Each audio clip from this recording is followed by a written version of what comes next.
What up, though, y'all?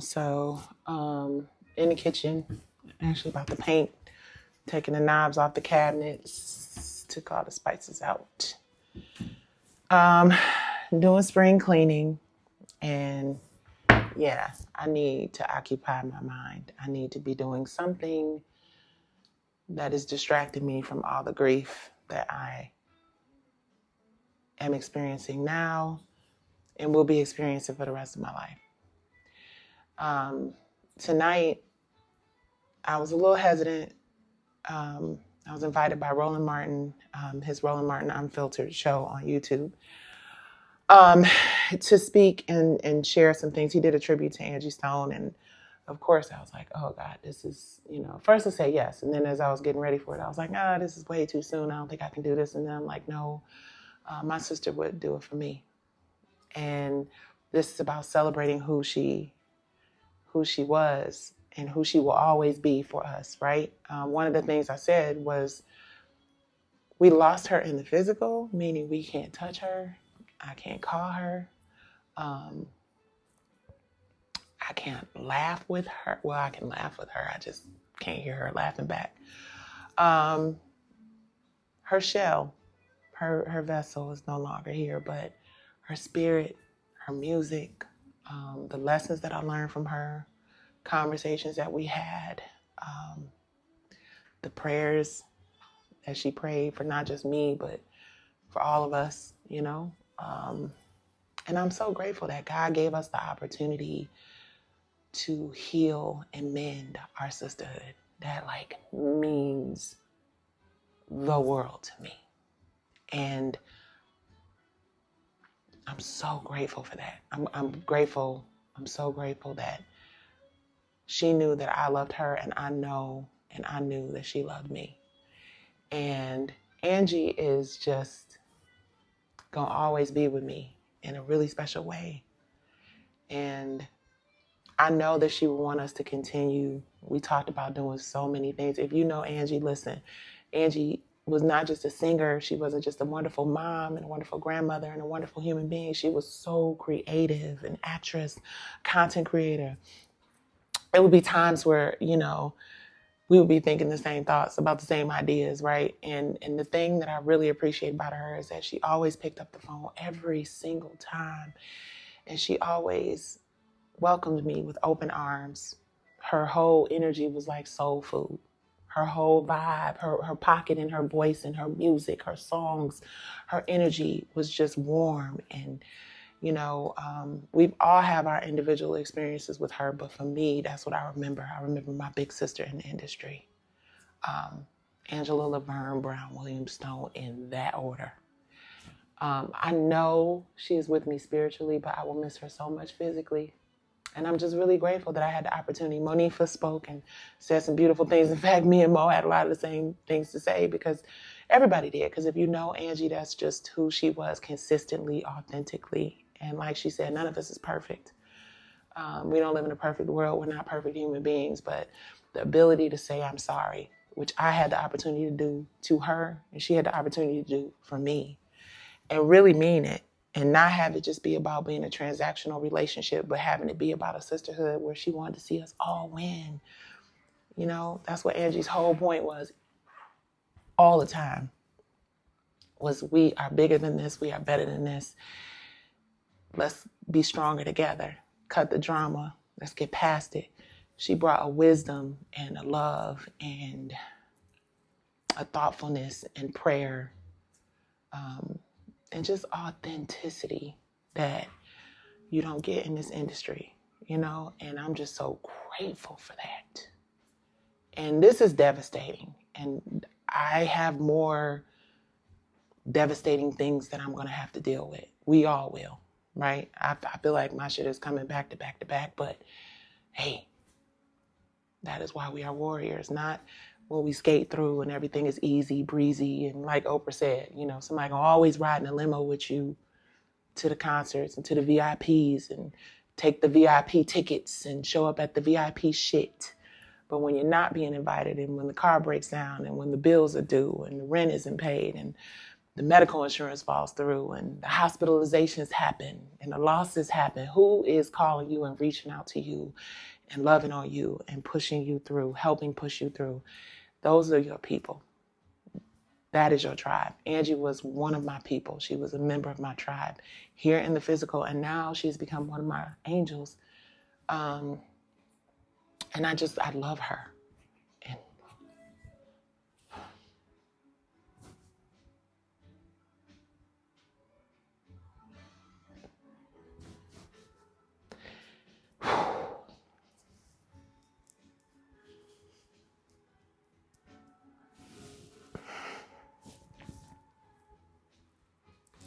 And I'm going to miss her. So, cut the beef, cut the drama, call the person, squash it. Even if you don't ever talk to each other again.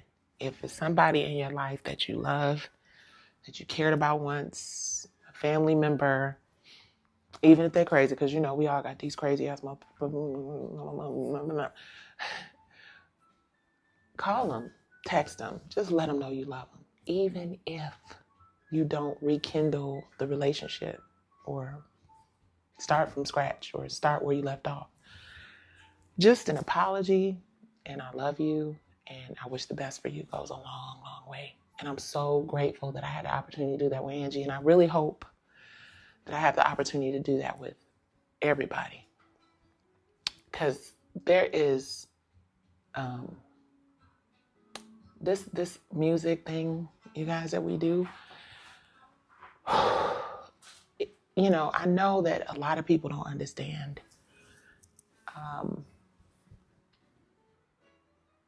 A lot of people don't understand, like, when you hear artists complain about the state of the industry or the lack of genuine relationships in the industry or whatever, right? Because you're like, oh, you get to go on stage, you make all this money. First of all, false, right? Keep in mind, our work is ebb and flow. Matter of fact, one of the last things Angie and I talked about, I talked to her up until a week or so before her death. And one of the things we talked about, she's like, you know, I'm 63 years old. I should be able to retire. You know, I should, my family and my kids and, you know, my grandkids should be okay. They should be straight. I shouldn't have to be out here on the road. I shouldn't have to be doing this over and over. I enjoy it. We all enjoy it. We all love it.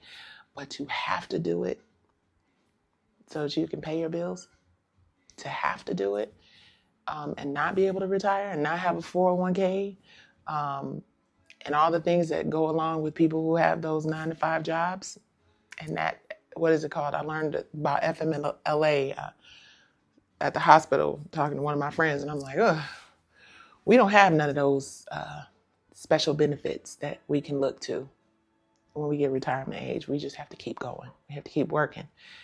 And Angie and I talked about that. And we talked about building things and opportunities and creating more opportunities for more of us in this fraternity, sorority of music and entertainment who don't have the luxury of that, right? We may have the stages and, you know, see us dressing up and yeah, you might get a big payday. You might make more in 5 or 6 shows than the average person makes in a year, but you might go a couple years without working. You know what I'm saying? So it's just, we're all human and we all need prayer and we all need love and we all need understanding and we need each other, you know? And one thing that I can say about my relationship with Angie is that we had each other's back. Even during the times when we were like, what did you say? What did you say? We had each other's back and it allowed us to be honest and transparent with each other about situations that we needed to fix. And we were able to fix those things. And I had that relationship with Maxie. We never got off the phone without saying, we love you.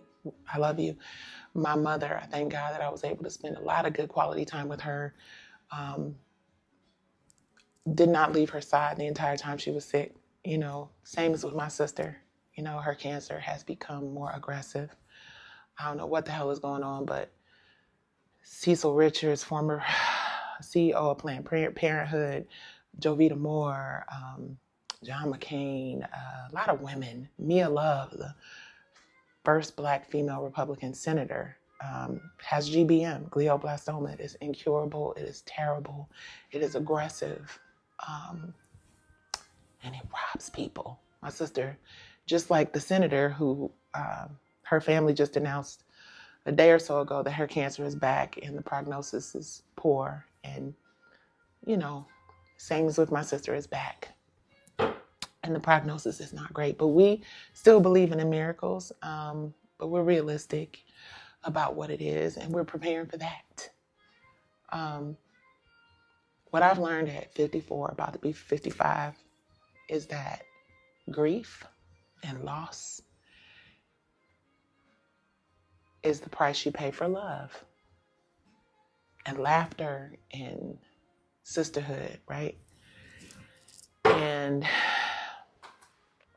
people are always like, wow, you've been through a lot, you know, you're strong. I'm like, yeah, I take a lot of risks, and I love hard, and I love authentically. And sometimes, you know, when that is the life you live, it seems like it is more often that you end up losing something or somebody. And I don't regret one moment of it. I'm going to be encouraged to live my life to the fullest, to go harder. One thing I do in times of grief and trauma is I figure out how to put that into story, into work. I love what I do. I love creating content. I love creating stories. I love creating ideas. And I'm so grateful that because I've been able to do that in my life and my career, we've gotten to know so many people in ways that we never would have. And I'm grateful to God for that. If that is what I'm here for, if that is my thing on this planet, to spread awareness and to share stories and to create opportunities and platforms for people to share their stories, thank God I was given that opportunity. And sometimes to whom much is given, much is required, I guess. That's all I can say.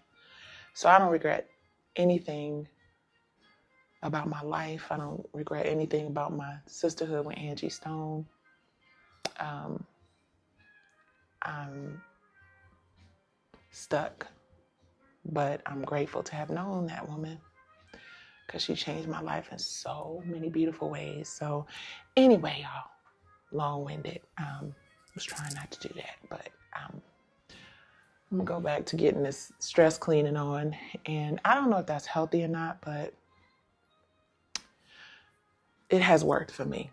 And I've been through a lot of grief, and I have a lot of grief coming, just like we all do, if we're lucky enough to love. And distracting myself from the pain and distracting myself from the grief by doing something positive, pouring into others, improving my life, making my home a more peaceful, loving place. That helps. And working out and eating right. The eating right part I'm still working on, but that working out thing, I'll go deeper into that. So anyway, I don't want to ramble.